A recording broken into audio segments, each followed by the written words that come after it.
unintentionally, I've found some really beautiful cliffs to walk off and completely shatter. Can we talk about your journey being a dad? Tell me what that's been like. My dad is the reason I didn't want to be a dad. He sacrificed so much of himself, and I'm so grateful, but like I didn't want to do that. It's been like a lottery ticket that I didn't want to cash in because I didn't want to pay taxes on it. Everything in my conscious self was like, we are not going to do this. But in my body, I knew it. I agreed to it. Trust that if you're walking over this edge, that the shattering at the bottom of there is going to reveal something beautiful.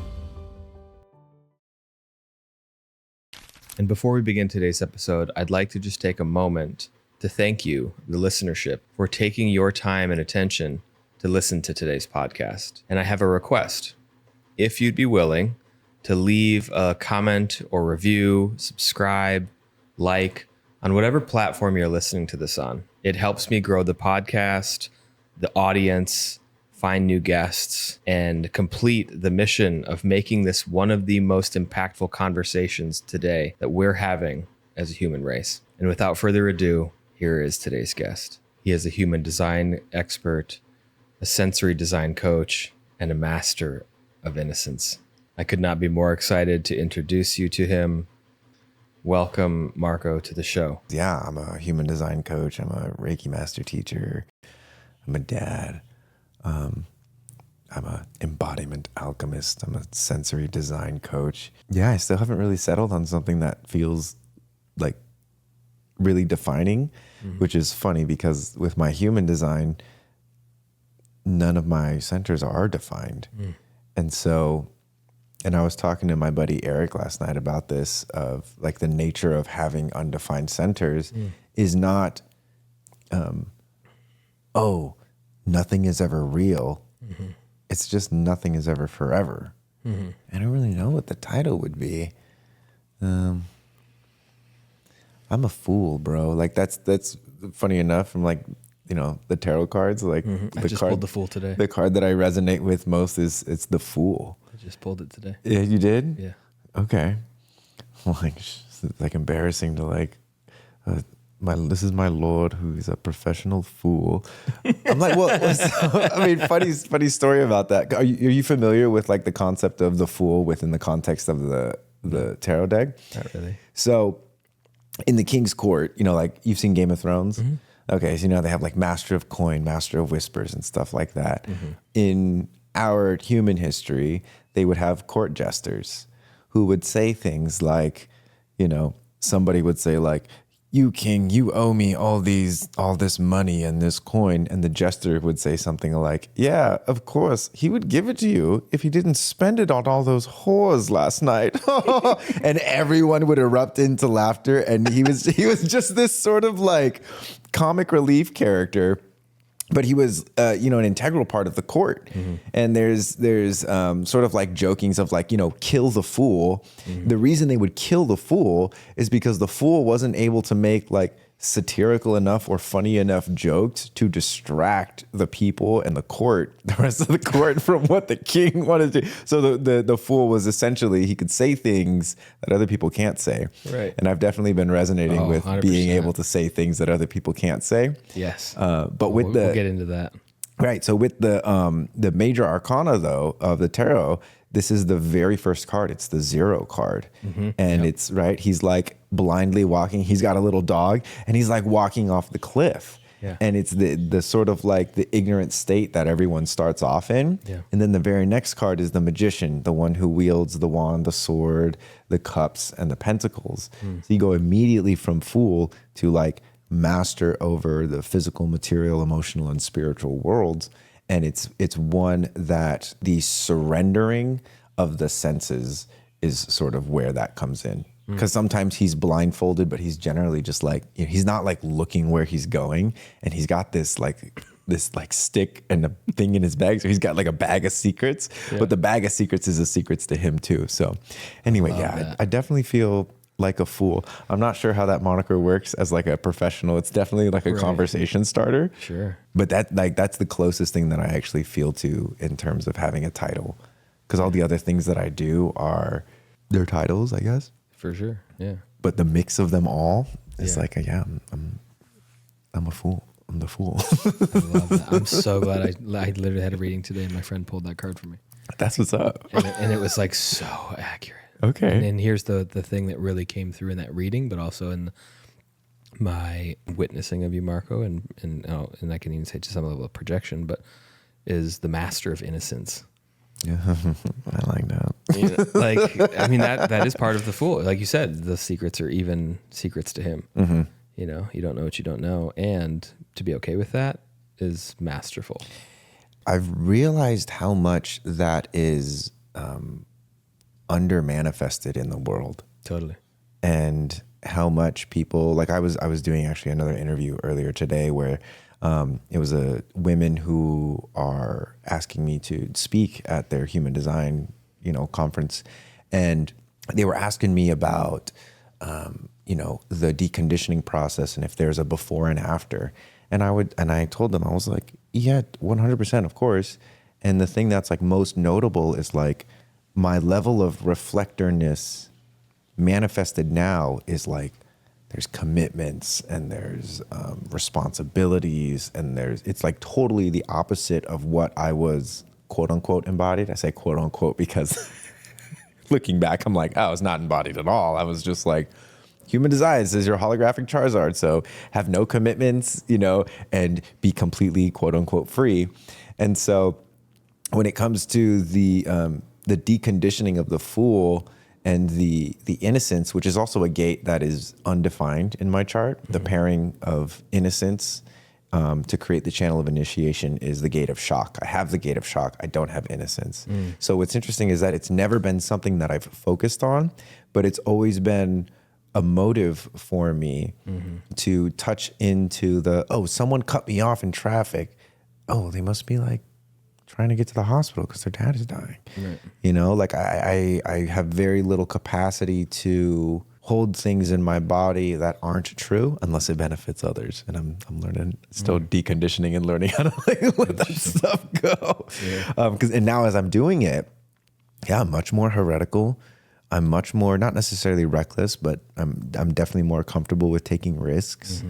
And the innocence piece of it is, like, for me at least, is related to joy, because the most innocent thing that I have in my life right now is my child. Yeah.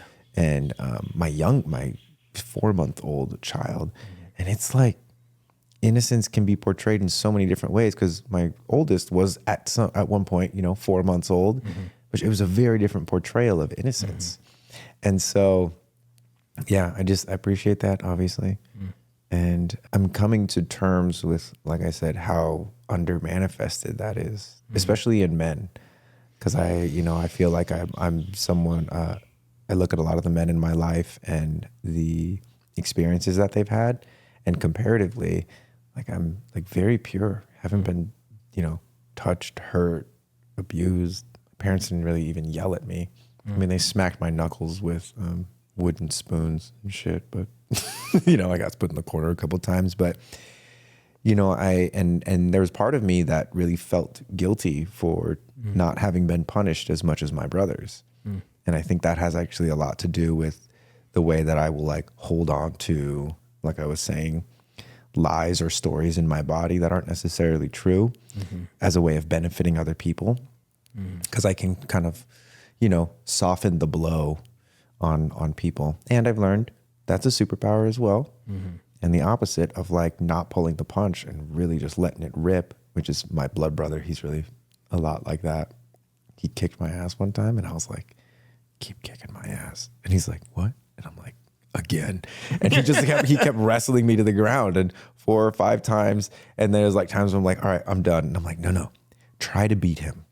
Like, let your ego get destroyed here. Wow. And then he wrestled me 3 or 4 more times. And then I like was so exhausted I couldn't get up. I just started breaking down crying. And he's like, hey man, are you okay? Did you like hurt anything? And I'm like, it's just my pride.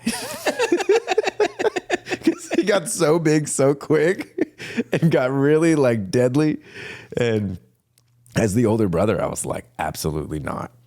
But that's what happened. That's what had happened. So yeah, I've found unintentionally, I've found some really beautiful cliffs to walk off and completely shatter myself.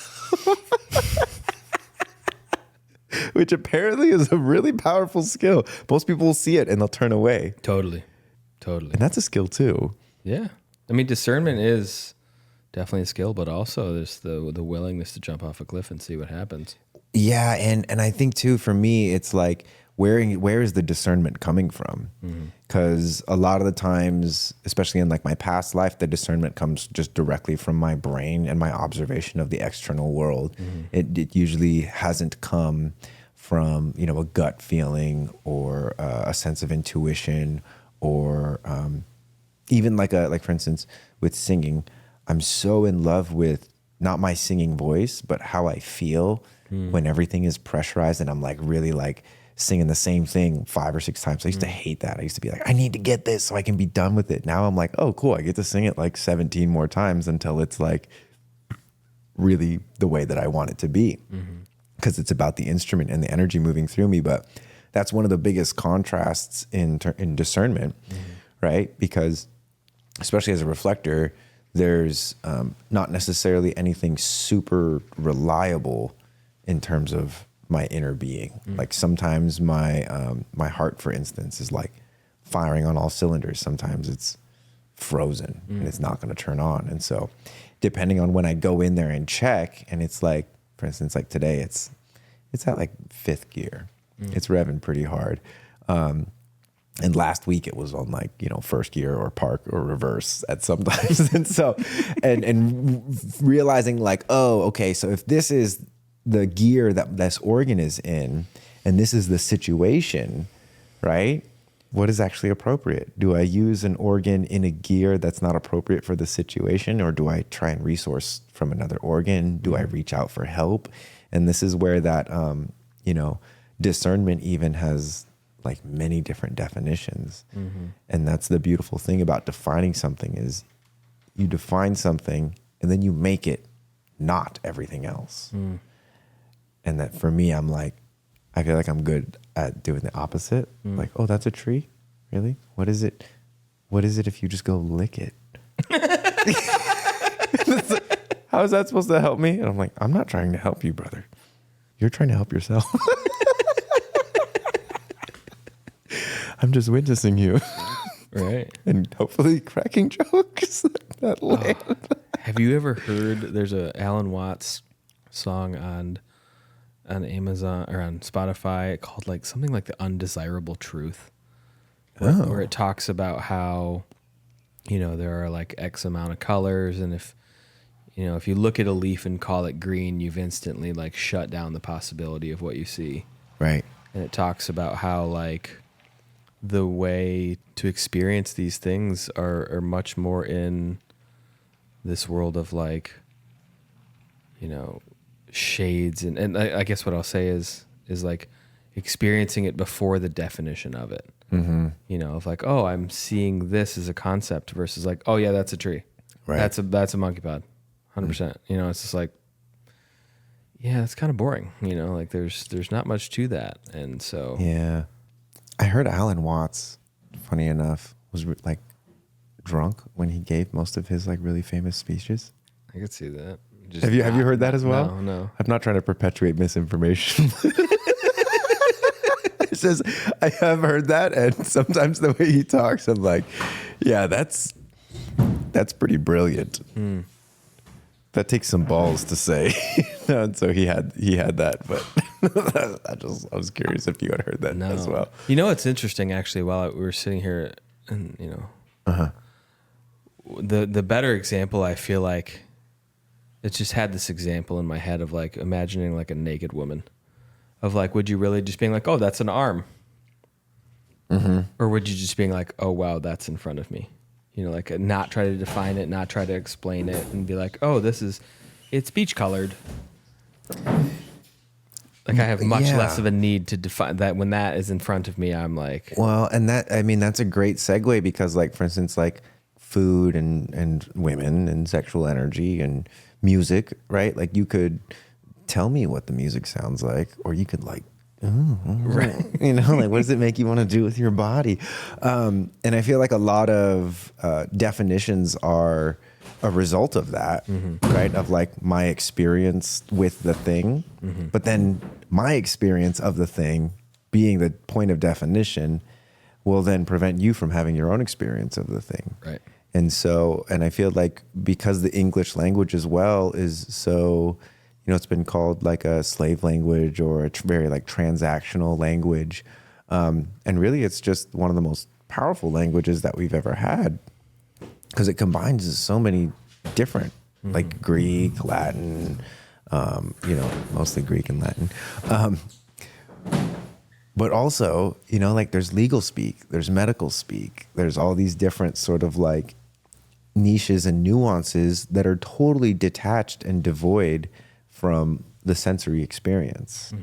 And this is where, again, like kind of going back to the innocence thing, it's such a skill not to just be innocence, because then that's like full ignorance, but to like when you're reading a good fiction book, to be able to suspend disbelief and be able to experience something as though you don't know what it is. It hasn't been predetermined and defined for you.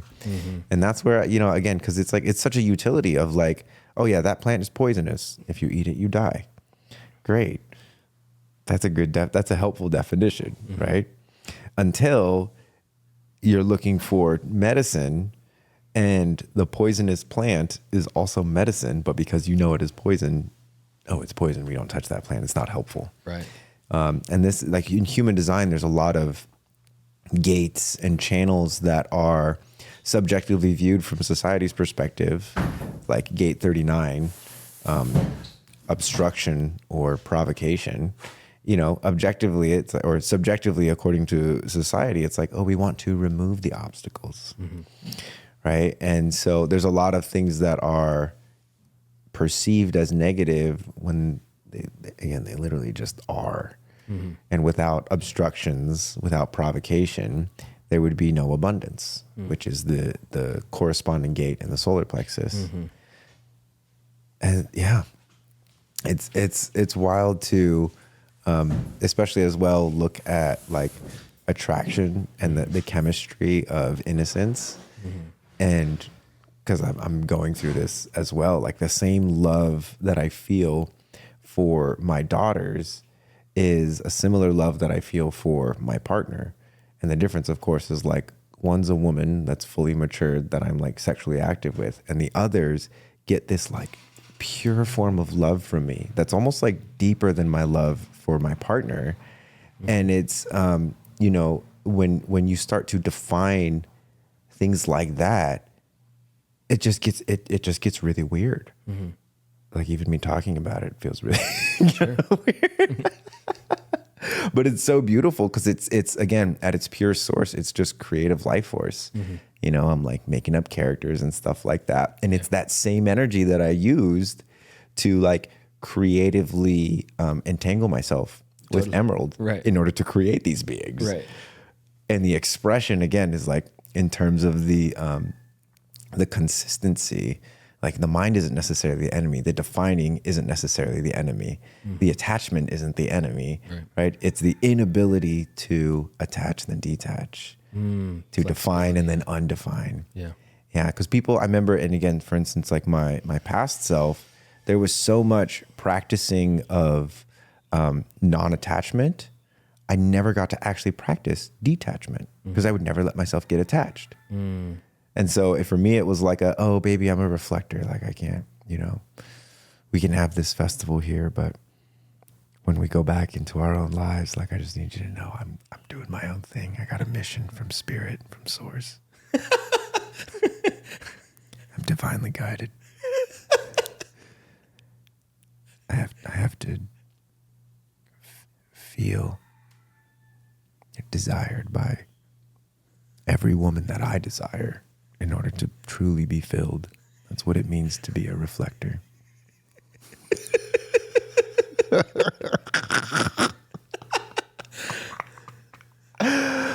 It's fucked because that's literally how I used to think. And it's so clear hindsight, looking back at it, being like, oh yeah, it's clearly what that was. And if anyone tried to tell me back then, I might have been open to, if I had someone that was really like could actually see what I was hungry for, which was just like permission to be my actual self, which is just like, dude, I just want to chill, be with my homies, have a beautiful woman, start a family. I just never thought a woman would be able to like let me nap at 2 p.m. I just never seen that modeled of like those kinds of relationships. And now I get to be that model. And like I've had people tell me like, oh, you're the reason I want to be a dad.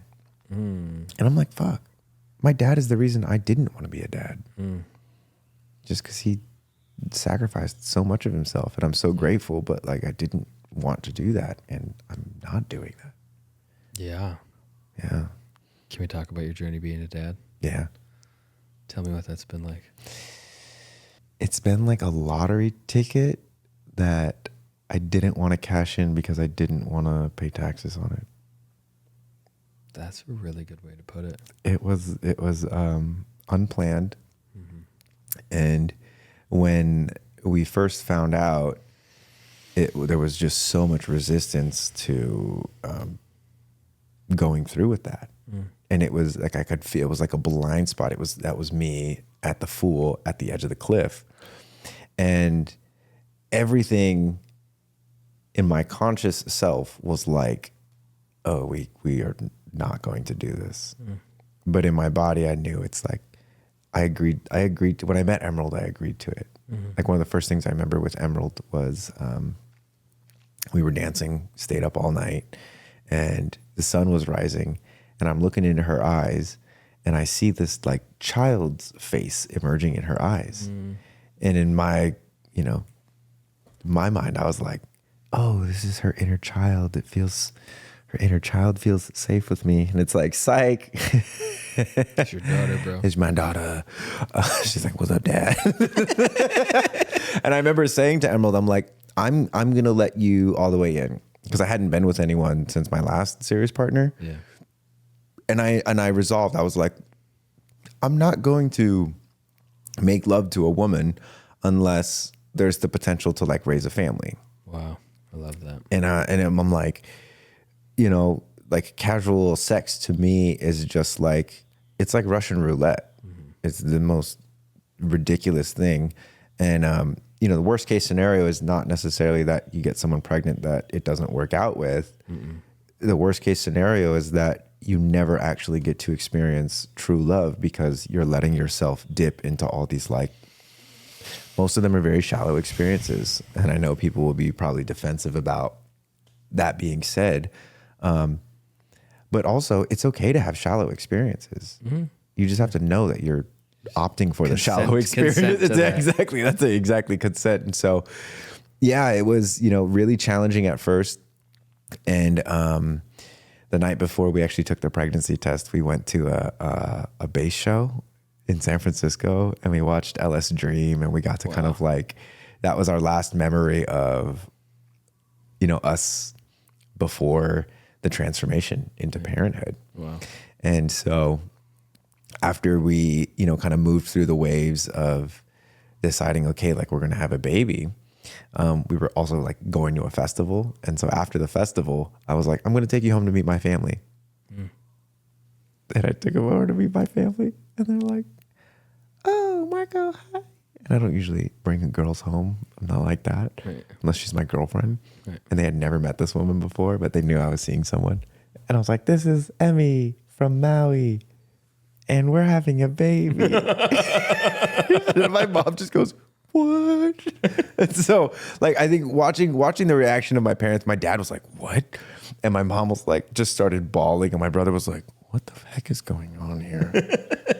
Is this a joke? This is not TV funny. Show? This is not funny, Marco. So, that happened, and, it was nothing but support from the family. And, but, no amount of support was enough. Like I was part of a really solid men's group. Well, not necessarily really solid, but felt really solid at the time.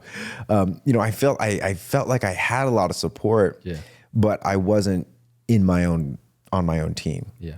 And so I think that's the thing that fatherhood really, put on me was, hey, you're walking towards this edge. This is the edge of your known reality of how to operate in the world. And trust that if you're walking over this edge, that the shattering at the bottom of there is going to reveal something beautiful. And the specific tool that the shattering revealed to me is the opposite of like romanticizing alternate realities. Because I was doing that a lot. Like when Venus was in the womb, I was like, oh, what if we had just separated before the last time we made love? Blah blah blah. You know, just having those kinds of conversations. I could be a rock star. I could be having threesomes in my van right now at LIB headlining. And so I started catastrophizing those fantasies, and it's like, okay, maybe I have a threesome, and then I fucking get AIDS and get addicted to cocaine and spend all my money on cocaine, and then now I'm dead in the middle of a ditch getting fucked by rats, and I'm like, whoa, this is working. I was like, oh my God. And it didn't take much. But I realized once I started to let myself go there that I could use, in a way, like my doubts against my doubts. And so it just became one of those practices, and it would happen like every night for probably about 3 or 4 months. Wow. I would just sit there laying awake, like fantasizing about, the life that I could have had if, I was successful at leaving the relationship. And then of course, in doing that, I realized the reason why I was trying to leave the relationship was because this was the next evolution. This is it. And it's like a baby coming out of the womb is not like, all right, let's live our lives. Woohoo, party. It's like, what the like, it's like they come out crying for a reason, and and we're here, and they're at level 0. They got to learn to walk, eat. They can't even poop. They don't know how to poop or sleep or any of that stuff. It's just happening. Life has just been like fed to them through a tube, and so like and that was an important thing too of like. How my children came into the world, because I had a whole plan of like, when I have children, I'm going to have a big piece of land, and we're going to have a community, and, we're going to like free birth our baby, and we're going to have a beautiful midwife that's like really good friends. Like there was this whole, I had designed this like almost like impossibly perfect situation as a way of never having to step into this, experience of, hey, look, wherever you're at is good enough, and you'll figure it out regardless of what resources and support and stuff you have. As long as you get on your own team, that's all the support that you're going to need. And of course that your partner is also on your team. And so having the birth, we had a midwife the first time. Wild experience. And I'm happy we had a midwife because I had no idea what was going on. And the second time, 3 years later or 2.5 years later, my partner opted to do a free birth. And now I'm like, now I'm the midwife. Only I'm not a midwife. and I realized I'm a reflector though. But I am a reflector. So if you're fucking losing your mind, I'll also be losing my mind. But I realized that I had this ability to, like fucking fake it. Yeah. And that, I think that was the thing that, and it wasn't, I shouldn't say fake it. But it was a go deeper than the nervousness, right? 'Cause if my partner feels my doubt, or if I let my partner convince me that she is unable to do the thing that she's been training for and intending and praying on and designed to do exactly, again, I only have myself to blame. And there were moments, without telling too much of her story, she's very private, which I love about it. But there was a moment when she was like, I don't think I can do this. And in my mind, I'm like, oh, I don't know if you can do this either, baby. But in my heart and in my gut, all I could feel was, Marco, if you allow her to go to the hospital and she has to have her baby in the hospital, you will never hear the end of it. Those are what my organs were telling me. Yeah. And so my organs were like, all right, what can you say to her that's going to like realign her with her intention? Yeah. And I just asked her, I was like, what do you want to happen right now? And she was in the shower at the time, like hanging onto the shower. And she just looked at me like, how dare you ask me that question? And then she pushed me out of the way, got out of the shower, squatted down, and gave birth to our baby. Wow. Our second born.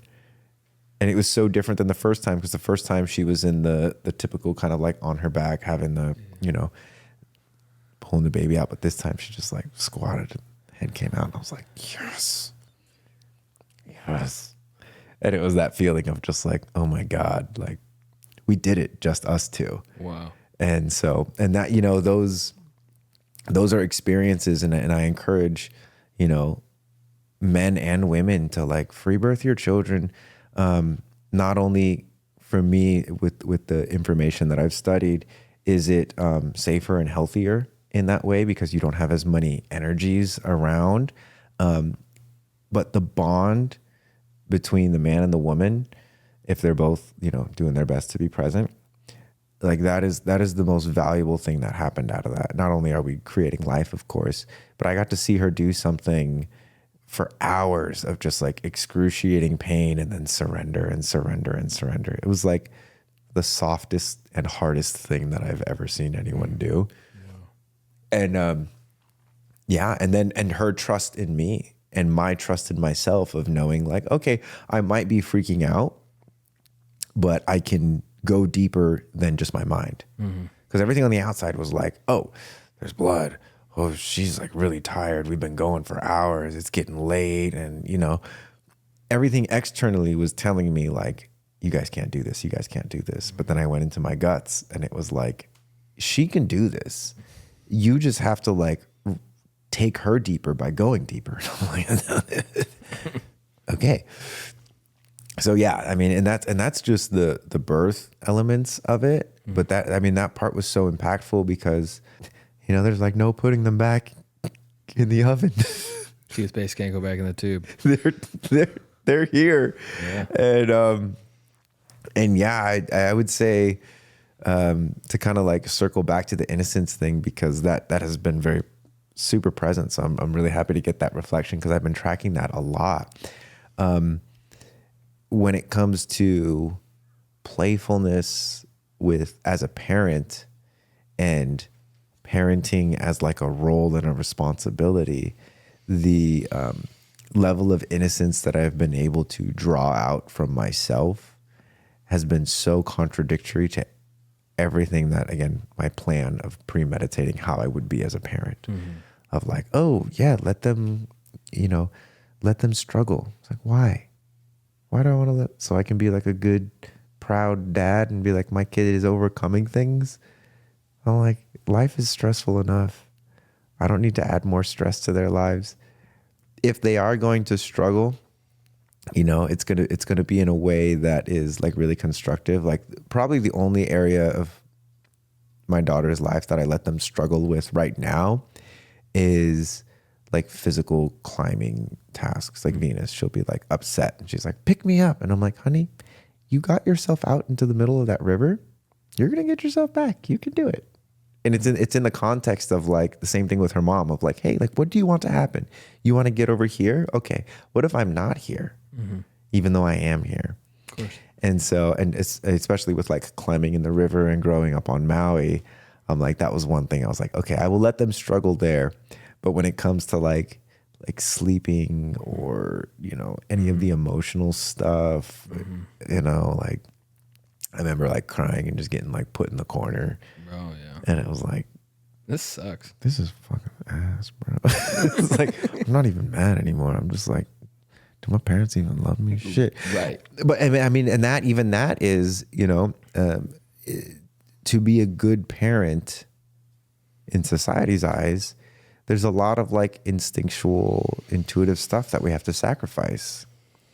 And thankfully I'm with a woman who, like, before she ever started studying it, she knew, oh yeah, I'm going to co-sleep with my baby. I'm not going to put a pacifier in their mouth. I'm not going to vaccinate them. I'm not going to do any of these things that society says to do.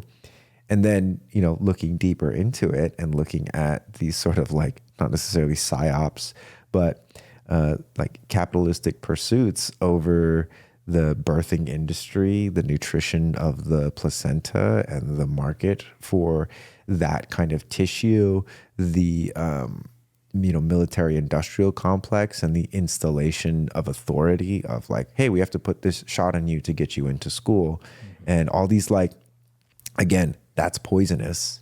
Don't touch that fruit. It just totally defines something, and now anything outside of it is excluded. Which, being really, really mindful about how much I demonize the doctors and the medical industry, because it's, again, they're also just humans trying to do their best. Yeah. And the reflection that I feel coming from that is a lot of the times, like, we always just do the best with what we've got. And even though your best and my best or their best might be objectively different, it's only for us to decide. Only I will ever know if I've gone 100% or 110% or 90% or 80%. And as a father, I've had to get really real with myself about how much percentage I'm giving to each of my days, because I don't give 100% every day. And as a reflector, that's pretty congruent with the sort of like scope of a reflector's energy levels. Because some days I'm going like 200%. And because of that, some days I go like 10%. But I've created enough flexibility in my life and my business and with my family that, my partner's so cool. And she goes, I think you should take a nap. And I'm like, I'm not really tired. I think maybe I should go work. And she's like, just take a nap. I'll take the girls outside. And I'm like, oh, okay. I take a nap, and I'm just like, I love my partner so much, because that's where, she sees things in me that I don't see. Because for her, what she's seeing is, Marco, you've been working so hard, where I'm like, I haven't been working hard enough. And yet we have a roof over our heads, we have food, everyone's healthy, and there's like not a lot of like wants that we can't achieve. And so, and I do the same thing for her when she's being really, for her, she'll get pretty stressed out, as a mom does, and instead of like, I watch that like reflector part of me that's reflecting her judgment of herself and her mom shame. And I can feel that energy, that reflection projection cycle happening, and I will mitigate it. I will like swallow her stress. And so, yeah, fatherhood for the first time in my life, I feel like has been an opportunity to really define for myself what is a worthy like transmutation to make, where I'm like actually digesting and processing somebody else's shit for them. Like literally taking my daughter's poop and eating it for the nutrition. No, I'm kidding. But energetically, it's been very much so like that, of like, oh, sometimes I have to eat shit. Sometimes, I'll get a comment or a statement that I'm like, you just got to swallow this. Because if you don't, if I've learned, if I don't swallow it, it's going to be worse. Totally. In the sense of like, oh, this is great. And it's like tantrums with toddlers and tantrums. It's just like, the only thing you can do is just be there. Anything you say is going to trigger more emotional reaction and extend the tantrums. And again, it's so not counterintuitive, but counter normal to what we've been taught and what society demands from us. And so, yeah, it's been a beautiful naturalization process. And I'm excited for more too, because the second one, people ask me that a lot, like, oh, is the second one harder? I'm like, what do you think? And they're like, yeah. What, like twice as hard? I'm like, try like 3 times as hard. But it's like not as shocking.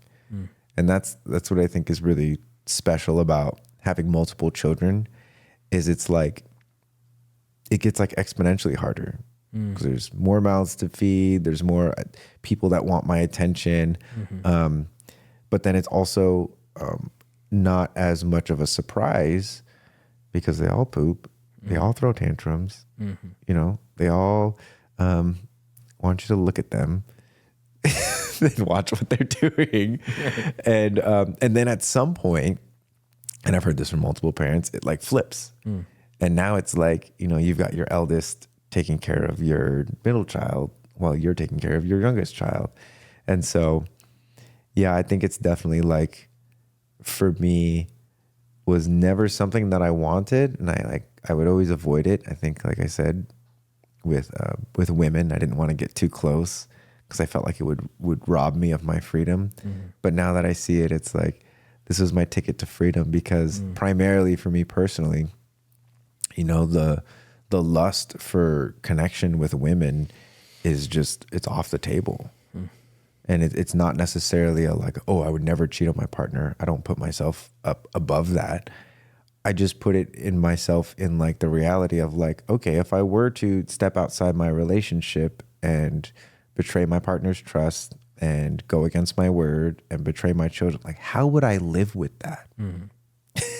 I have no idea how I would live with that. And that's not a cliff my organs are telling me to walk off of. Yeah, even my mind is like, dude, nah, that's not gonna be a fun situation for you, man. Yeah, I mean, good awareness. I did jump off that cliff once, and it was not something I would ever do again. Yeah, one of the hardest lessons I've ever learned. I read something like that on one of your stories, and I was like, oh. Yeah, I was engaged, and I cheated on my fiance. This fucking guy. This podcast over. This fucking guy. I'm out of here. This is going to be one of the intro reels. It's just us laughing over and over. I cannot believe you fucking stepped outside your fiance. Me neither, honestly. How dare you? Have you ever talked about it on your podcast? Mm-hmm. Yeah. Okay. You know, it was... I want to say this. Should we call them right now? I don't know her number, but... No, I don't. I want the attention.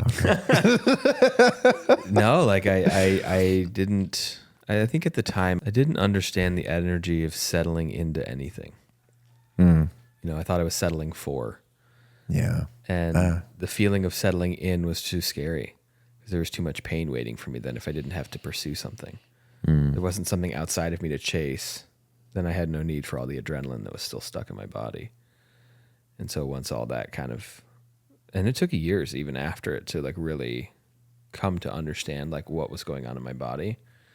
And yeah, I have a lot of compassion for that guy because he had no fucking tools and no clue how good he had it and how like how much space there was for me to, if I wanted to at that point, heal. But there was way too much to run from my childhood. And so I was not in the same boat as you of having an easy childhood. And yes. In all of the abuses. And yeah, I mean, I work with a lot of people who've had infidelity and, you know, drug addictions and all that type of stuff. And to just sit there with them, you know, and just be like, yeah, tell me about that. You know, how was that? And let them feel their way back through it so that they can like digest that and swallow it, you know, versus try to deal with it. Yeah, some things are just too big to swallow. Yeah, I didn't have the tools. You know, I didn't know what to do. And I think more than the tools, I didn't have anybody who I believed cared enough about me to give me the space and time to feel it all. And through things like therapy and men's work and whatnot, like actually cultivated relationships with people that they were like, I have no advice for you. I want to hear your story. Man, I love that. That is one of my favorite things. That reminded me of when I found out I was going to be a dad, and all my bros found out I was going to be a dad, and there was an event happening out here on Maui, and all the guys like circled up on me, and I wasn't actually a part of the event. I was just there. The ladies of the men that were there were doing like a little blessing for my partner, so I was kind of there for that, and they circled up on me, and every one of the dads, like at one point they were really good friends of mine. Some of them were total strangers, but they all came in and they gave me like, you know, like a little, oh, this organization wouldn't be what it is without you. And I'm always here. And I've had a lot of experiences being a bad dad, so I can help. So call me anytime.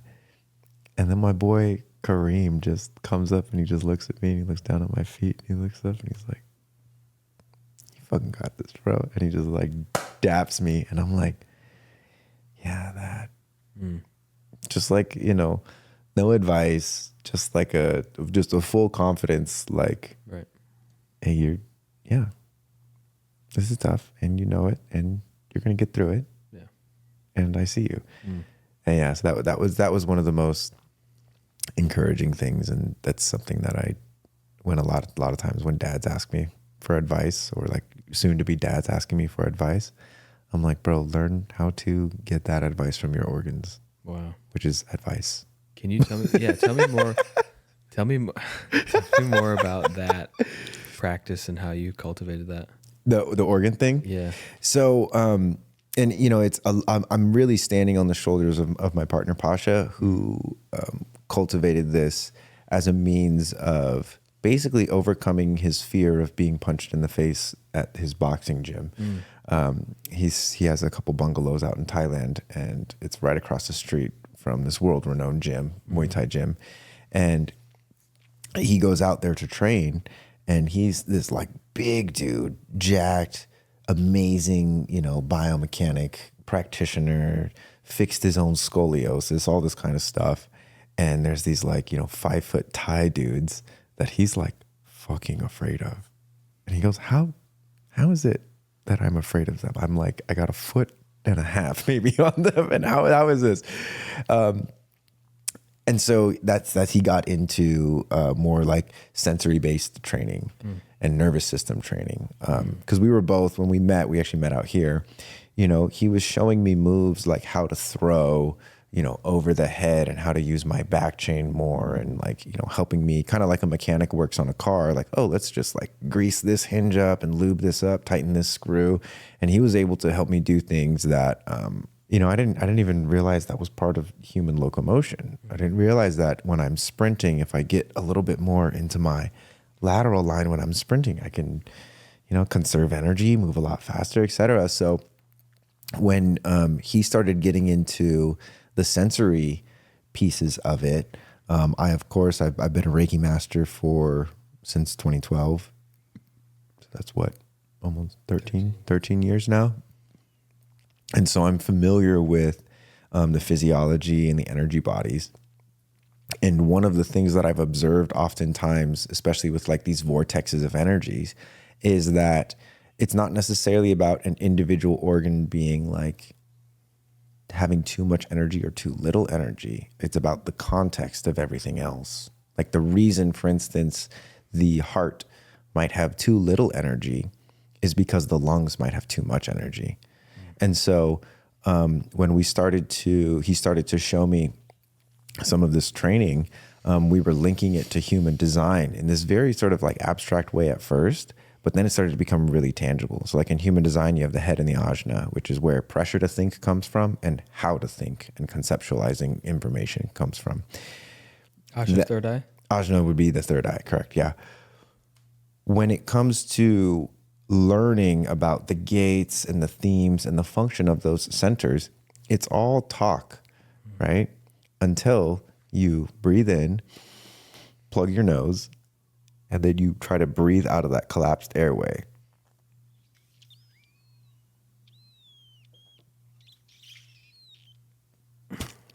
So like, where did the pressure go because it couldn't come out your nose. So where did it go? Through my eyes and my ears. Great. So now we're going to do that again and see if you can't close the eyes and the ears down and see if you can't send it down your neck.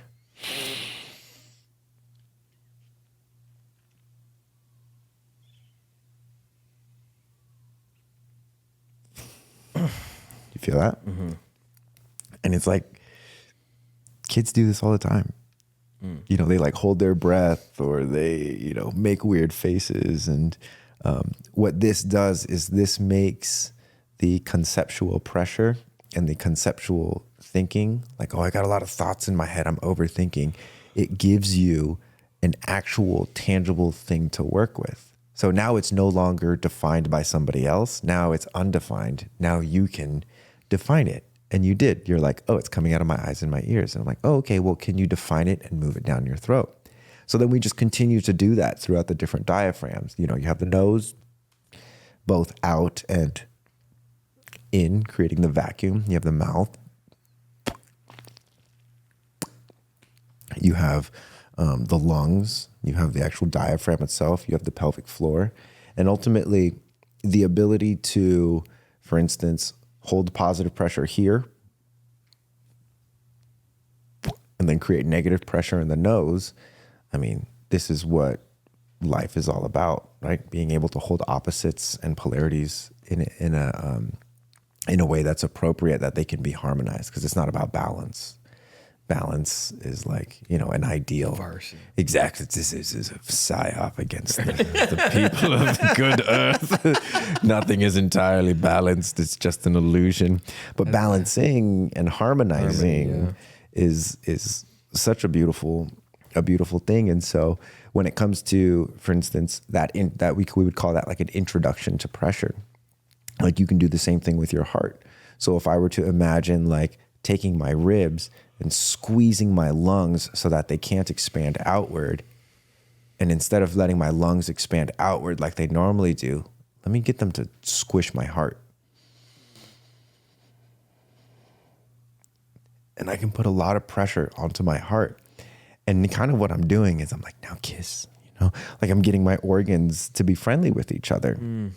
Because putting them in such close proximity under such pressure oftentimes will trigger some kind of response. Like you had a yawn earlier, right? And that's like, oh, great. The nervous system is like resetting and down regulating.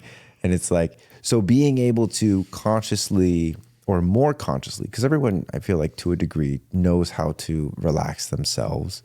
But of course, some people rely on, substances or other people. And some people like think they're relaxing when they're totally not. They're like on their phone watching TV. And it's like, there's certain buttons that you have to press on the body in order for the body to actually relax. But the mind does a really good job of like, oh, if you just watch ASMR, it thinks you think you're relaxing. And your body might even send signals. But to me, that's really missing the point of accessing the body in and of itself. Because everything external is going to be some kind of crutch, or it's going to define something. And when we allow ourselves to, again, kind of like a video game, like this is a build I'm going to use, then I'm going to use this build, then I'm going to use this build. I'm going to resource energy from my heart. I'm going to resource energy from my kidneys and my adrenals, which is the root center in human design. So now instead of, conceptually talking about root pressure, or like for instance, if we're like at an event or something like that, and you're like, oh, I'm ready to go. I'm done with this event. And I'm like, oh, I'm ready to like keep partying. That root pressure, as somebody with an undefined root, I will feel that stress, that energy to move forward, and I will typically feel uncomfortable. And if I'm not aware of that, I might be upset with you. Like, why are you trying to leave, bro? Like, and I might try and convince you to ignore your root pressure. Or I might, against my own desires, just succumb to your root pressure and just get in the car with you and go home because you were my ride. As a conscious being, the sequence of events is noticing that, realizing that the spectrum of scenarios are available. And then instead of doing that, take that energy and that pressure that I feel, put it into my adrenals, which are right on top of my kidneys. So like right now, like I'm driving my kidneys and I'm turning them, right? I'm trying to get them to just create some mobility. Because what happens is our behavior gets stuck in our postures, right? So every time you talk to, your boss or something, there's this cowering, or every time you talk to your partner, it's like there's this posturing, or whatever it is for each person. And it's just habitual. And so because of that, it's invisible.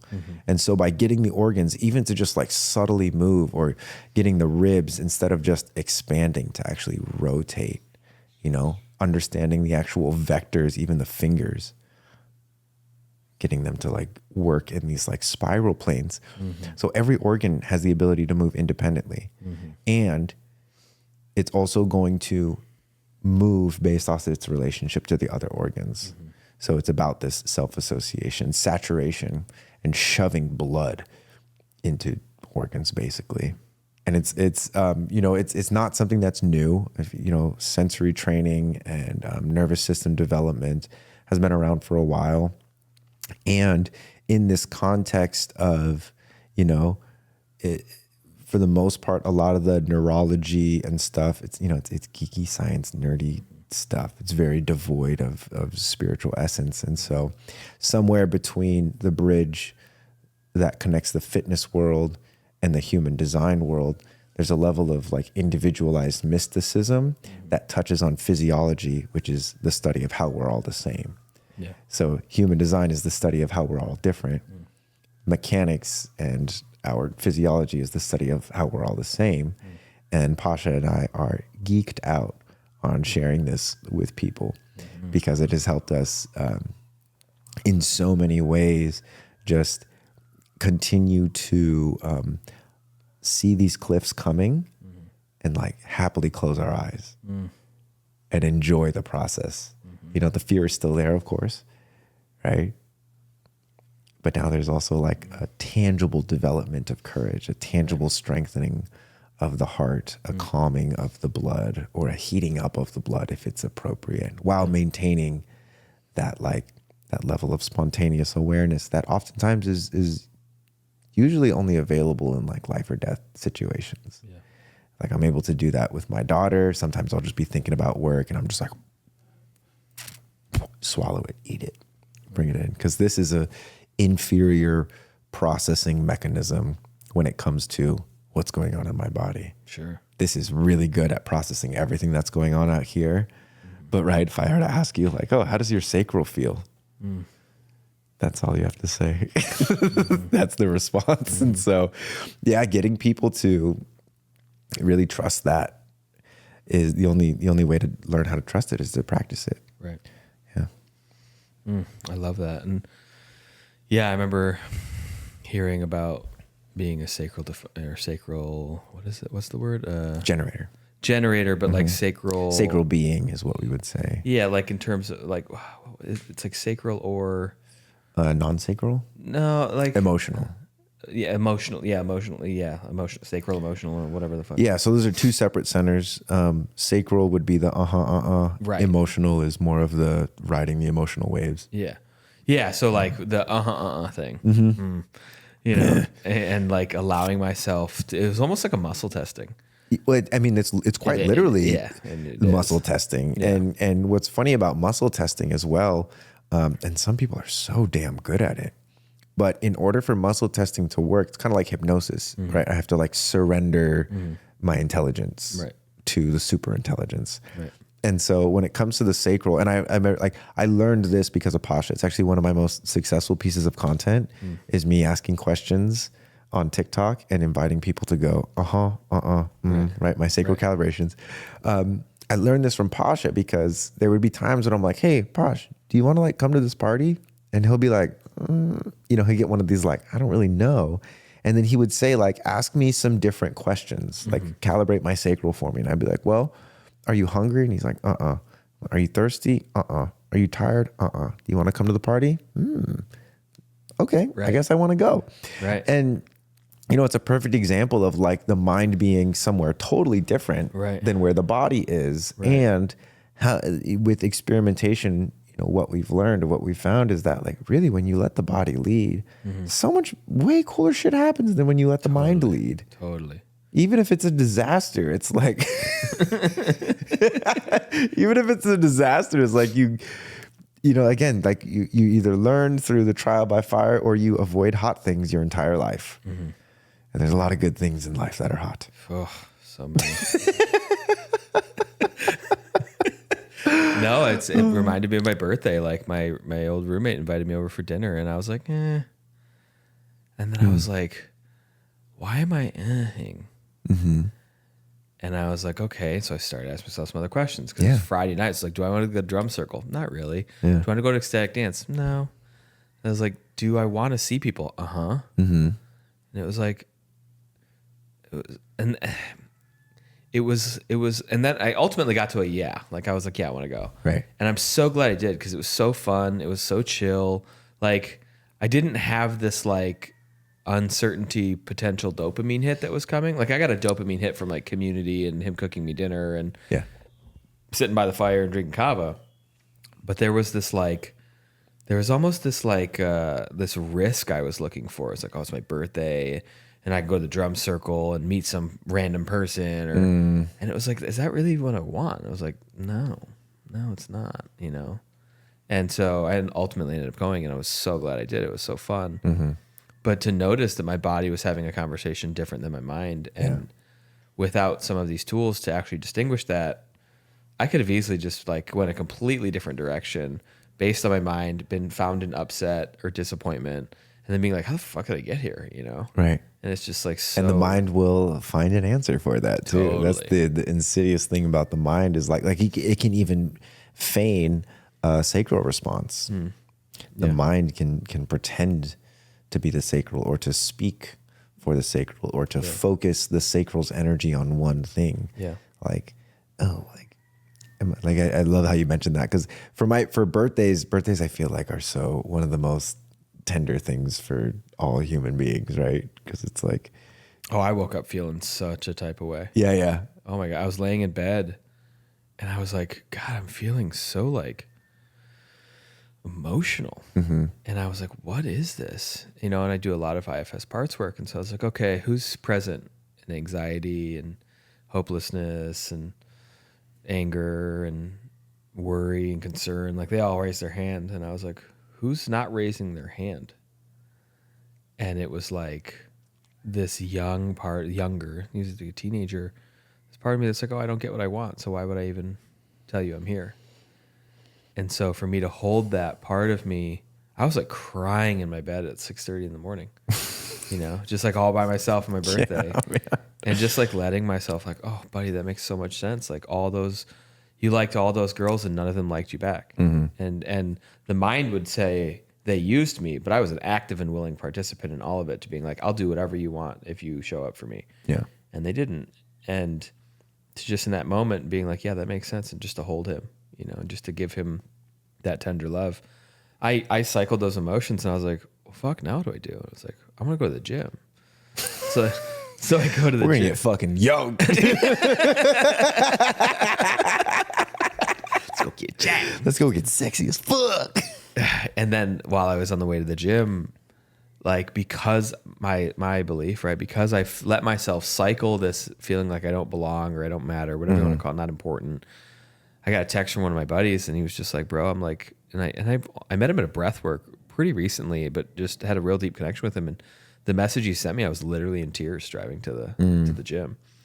And like the rest of the day, people look at me like, bro, you look amazing. And I'm like, well, I've already cried twice today. So like, I'm just riding a wave, you know? And they're like, who are you, bro? And I'm like, I don't know. I'm finding that out. I'm alive, I guess. I know that. Right.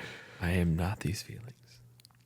Wow. Yeah, and so, yeah, just to have some of these tools to learn how to listen to my body and not just my brain, has been so incredibly helpful, because, you know, and to see like how alluring it is to listen to the brain to then find a solution to a problem that I created. You know, like a couple days ago, this is funny. A couple days ago, I was thinking about you guys, and I don't remember why, but I remember just being like, because we're awesome. Yeah, I know that's probably why. And the conversation that started in my head was, yeah, they probably hang out without you. And I was just like, damn, like, am I going to go down that train? Am I going to ride that ride right now? And I was like, I don't make any effort to hit you guys up on Xbox or just to send a text or any of this. So what's the point of this right now? Anyway, the next day I run into Luke at the gym.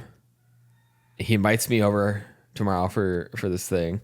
Then I run into Kai, and then I get a text from you, and I'm just like, oh, like this is what happens when I hold my self energy long enough to let my thoughts get digested. Yeah. Versus be like, are we still friends? Like, not anymore, loser. What the fuck, pussy?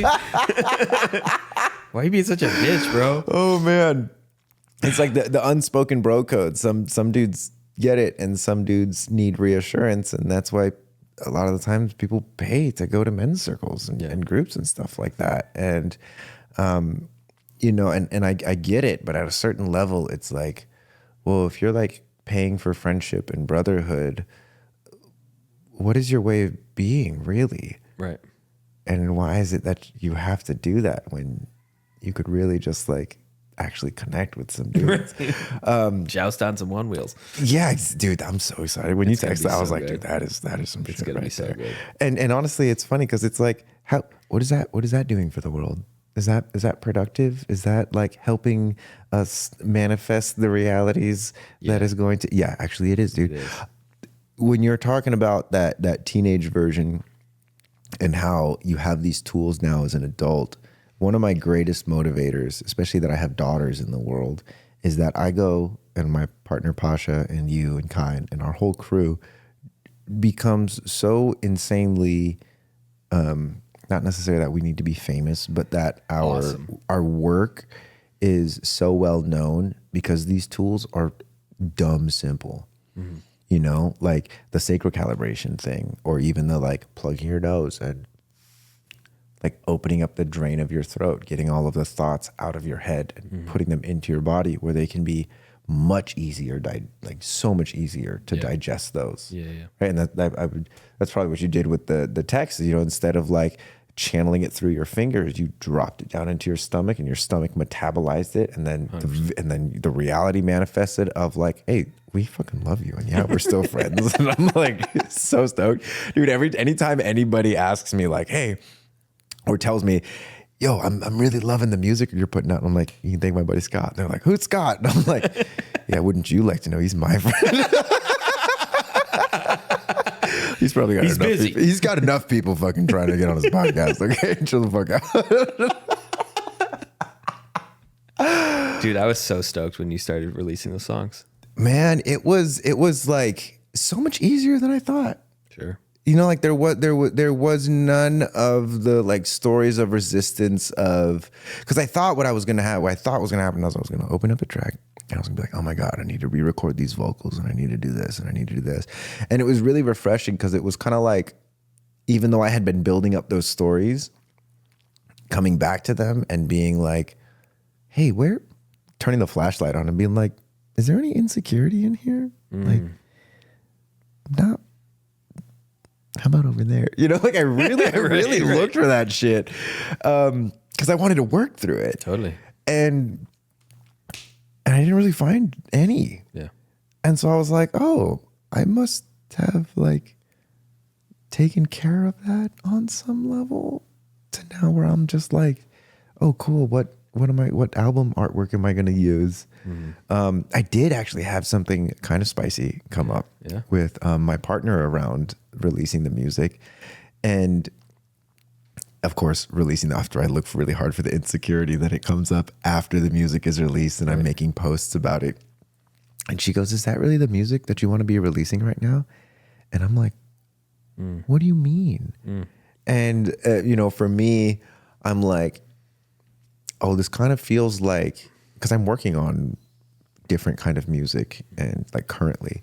And so to release old music sort of feels like I'm like posting on Instagram pictures of me and my ex. Meanwhile, I'm falling in love with like a beautiful girl that I'm really into. And so, she asked me that question and that really put me in like oh my God, my partner doesn't support what I'm doing. And it kind of spiraled me out for a little bit to the point where I was getting a little callous, and no matter what she would say, she had a little bit of a tone, but I was like letting the tone get to me. Totally. When it usually doesn't. And it was because it was about the music.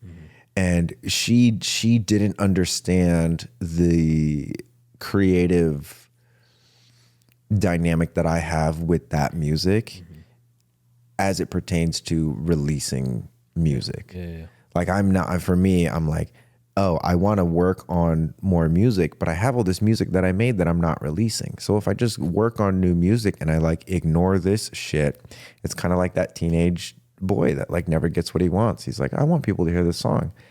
And then there's this parts of me of like, oh, people are going to laugh at you. Or even worse, people aren't going to even hear it. It's just going to be ignored. And I've had people say like, oh, I love this song. And part of my mind goes like, oh, they're just trying to like make you feel good. And I'm like, oh man, okay, I see now where the insecurity is in being received, and it's been good though, because it's there are these like wholesome little moments that I have tools for. Yeah. So I read that post and it's like, oh, this person is trying to make you feel good, and I'm like,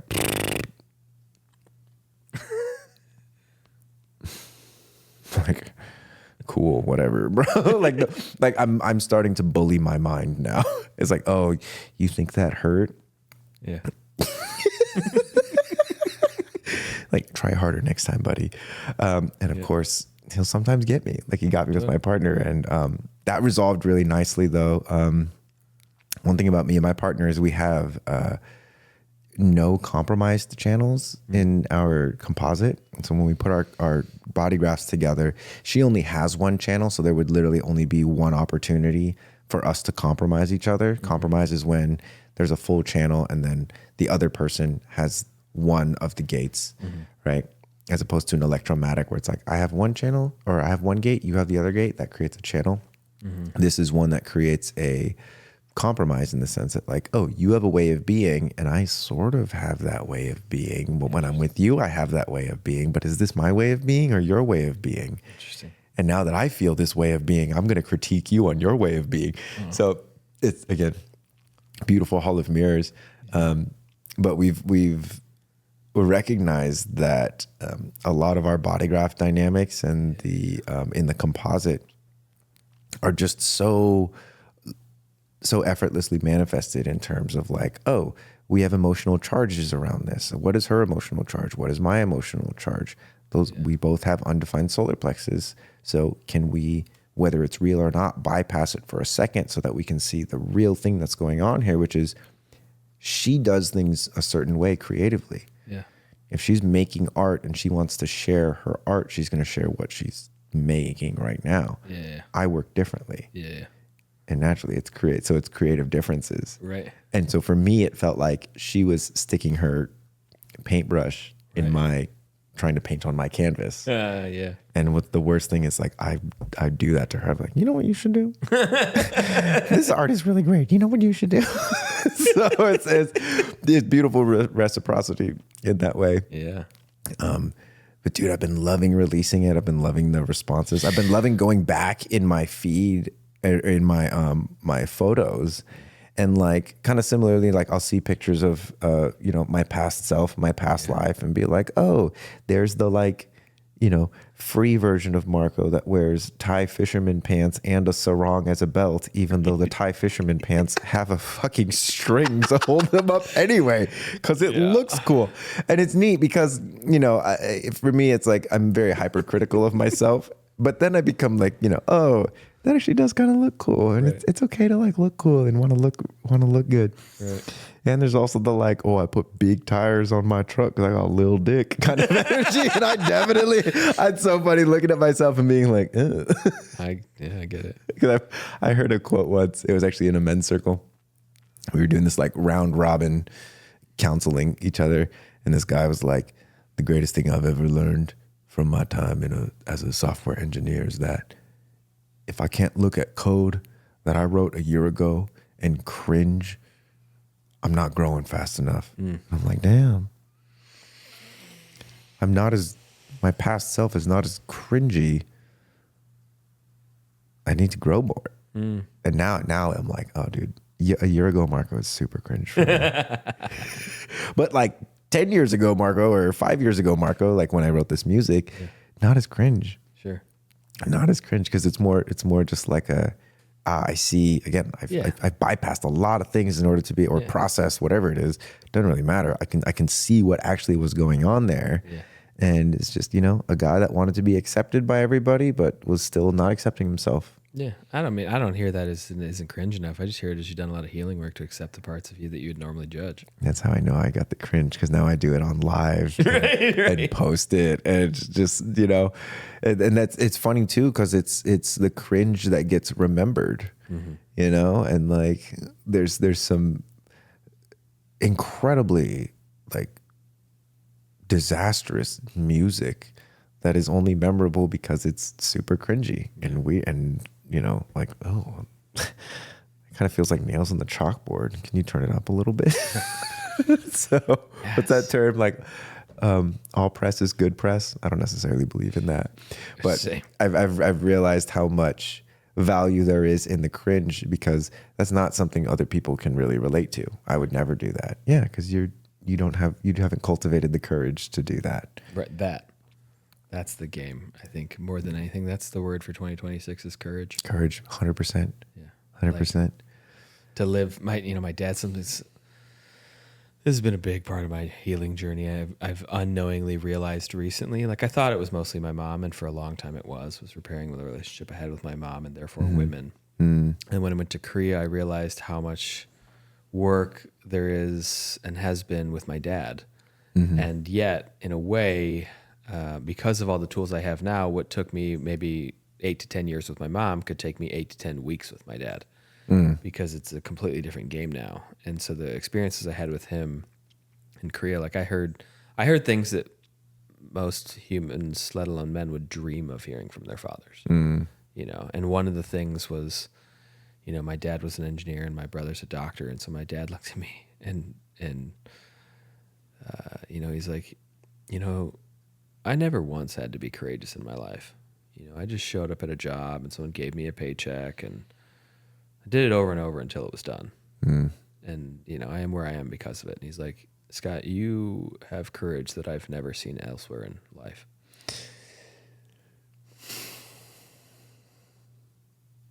Yeah, dude. To like hear that from my dad, he's like, the way you show up as a man. I was like, holy shit, like, you know, and to hear that. You know, and it's in a way what we are up to in forging our own path that most people just don't have a fucking clue how to understand it, you know. But to hear that like, and I was like, wow, this dude really sees me. You know, to choose the path that I've chose was not easy. It's still not, you know, and I don't know if it ever will be, so to speak, easy. But to have these tools to regulate my nervous system, because 5 minutes before I probably would have like walked away from the conversation, you know, and to just hold true in that moment, being like, hey, he's not dipping his paintbrush in your cup, bro. Like he's just asking if he can get a rinse, you know, he's not trying to fucking paint on my board, you know. Or worse, it's like he's trying to understand something that you yourself still don't fucking understand. Straight up. Wow, man, that's I'm like, I crave that. Yeah, I think all of us do, right? To have our fathers look at us and be like, hey, I did what I needed to do so you could be the man that you are. Yeah, it's like I think about my dad and all the ways that he's communicated that, but hasn't like verbally said that stuff to me. Yeah. And the words mean a lot. Totally. Like even just hearing you say them right now, I'm like, I'll take that. Yeah. And I think it's so beautiful too, of like, you know, I may never get that from my dad, but you're my friend, and that you got that, like, makes me equally as happy. Yeah. Your dick is my dick. Thank you, my lord. And here's the other beauty of this, and this is why I share so much of my journey, is my hope is that people watch this podcast, your dad listens to this podcast and realizes that he's never said it in a way that you've heard. Because I'm sure in his world, he has said it in a way that he thinks you hear. But the opportunity to, in the courage of it all, say, hey, and I'll never forget this. I was talking to my mom one time and she was saying something. She was like, Scott, you know, maybe this healing stuff isn't working or whatever. And like, you've been in therapy for so long. And I was just like, Mom, I'm going to ask you to pause real quick because this is starting to trigger me. And I'm just going to ask that you either say these words that I'm about to say, or you say nothing at all. And she like kind of shook, just like, what the this dude's never said anything like that. And so I say, okay, so here I'm going to say these words and then you can make a decision as to what you want to say or nothing. And I said, would you just say for me, wow, that must have been really hard. And she paused and like took it in and looked at me and said, wow, Scott, that must have been really hard. And instantly my body unlocked and I started bawling. And I mean like bawling. Like I finally got the acknowledgement from my mom that I never got. Yeah. Like, wow, that must have been so hard for you, Scott. And in a way, my body knew, like, yeah, she wasn't there and she couldn't say those words because she tried to defend that, but she could say that was so hard. And then she starts bawling of like and then as I collect myself and she collects herself, she's like, I'm so sorry. I never realized it was so hard for you. And then I start bawling again, you know, and to be able to create the space of transformation and catalyst for us in our parental relationship so that we can do this not only while they're alive, because I believe you can do it even if they're not, but especially when they are, to being like, hey, this is what I would love. This is what I'm missing in our relationship. And I get that you may not be able to give this to me or have the tools. And if you can't, I will go find this elsewhere, you know, through modeling and family constellations and therapy and otherwise. But it would be really helpful if you could just put yourself aside for a second and say these things. Like you once did. As a young dad. I'm 3 years old as a dad. I say this stuff all the time to my daughter. Like, you're my best friend. I love you so much. You're a genius. You're so capable. You're so courageous. You know, you're so honest with your feelings and I think about the times in the future when I'm going to stop saying those kinds of things, because we'll be talking about other stuff, and these kinds of conversations are really good anchor points for me to not only to just like let those words reverberate for her so that she can hear them, but also so that I can hear them. And like, she called me a genius the other day. Let's go. She was literally just like laying on my chest and then just popped up and goes, Dad, you're a genius. And I said, bitch, what the fuck did you just say to me?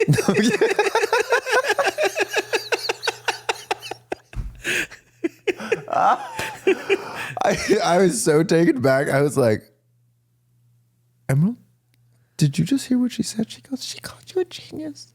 And you are. And I go, I'm surrounded by love. Yeah. Oh. Well, and you know, just even in you sharing, like, the thing that was present for me in that is to continually empty your cup so there's never anything in the way of you continuing to tell her that she's courageous and she's your best friend. 100%. Because that's my assertion is the reason that those things get stopped is because there's other things that we don't say and they get in the way of saying things like that. Yeah. Never pull the punches. Doesn't really serve anyone unless you're punching your daughter. Then you're going to get served. Pull the punch a little bit. So, you know, don't need to go 100%. Training is training. I just bought her little tiny pink boxing gloves. Yes. She hates them. Great. Yeah. That'll change. Hey, one can dream. Dude, this was so fun because I know. Oh my God. we didn't talk really at all about, I mean, we totally talked about human design, but not like Scott 6 months ago would have been like, okay, welcome to the show, Marco. Like, tell us what human design is. Yeah. 2 weeks ago, I would have done this. Tell us what human design is and how, what would people need to know to be really set up for success? Yeah. You know? And instead, I didn't even introduce you. We did. I was like, I noticed that. I was like, we're just going to wing it, or I'm going to do it later. Hey, you know, I feel like that's, like you were mentioning, innocence is my style, and joy and laughter and creative play and freedom and inherently undefinedness is my nature. Yeah. And so, not to say that you're not growing, but this is like the funnest podcast that I've been on. Amazing. Because you know, I felt you even in like asking like, so how should I introduce you? Yeah. And I'm like, well, I'm kind of like this and like this, but I think I'm a fucking fool. Do you know anything about the fool? And so it's like, you know, the energy of like getting ahead of ourselves, but that not being a bad thing. Yeah. Oh yeah. Like we just totally got ahead of ourselves, and now the sun is setting, and I'm like, fuck, what time is it? I gotta go home. I've been paying attention. Okay, great, cool, thank you. Yeah, and it's you know, like, what is exactly a podcast, right? What are the defined parameters of a podcast? How is it useful to people? And how is it created to be useful versus how it's actually useful? Yeah. Yeah, because like making music, I think it's going to invoke a certain type of emotion in someone. And then someone tells me like, oh my God, I felt so much joy. I'm like, that song is about grief. Yeah. And so, I appreciate the opportunity to do that, because I've been on podcasts where they won't let the definition go. Sure. And, it's still a great podcast. Yeah. But they'll continue to bring me back from the cliff. Mm-hmm. And I'm like, do you not see? Like, I shattered myself all over the floor for you to see. Right.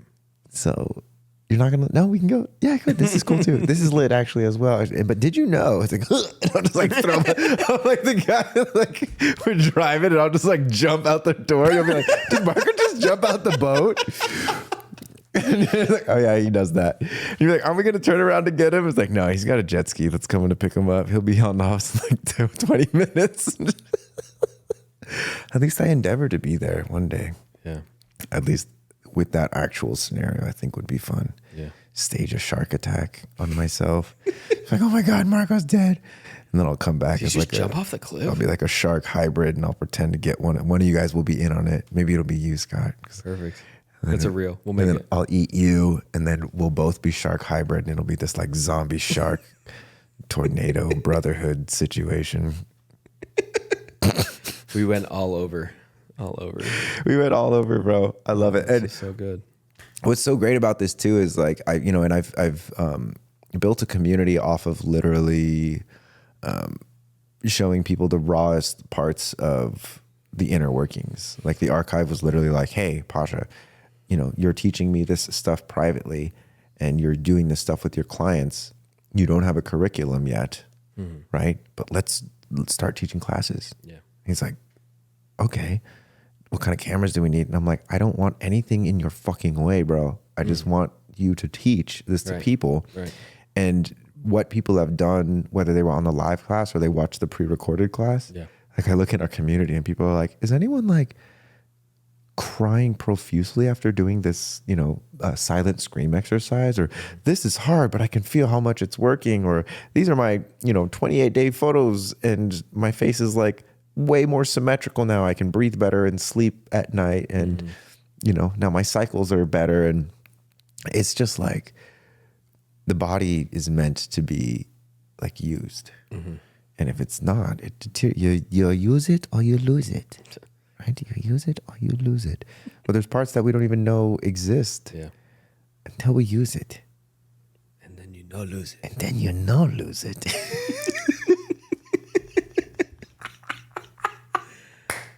I might have to put that one on a shirt. Great.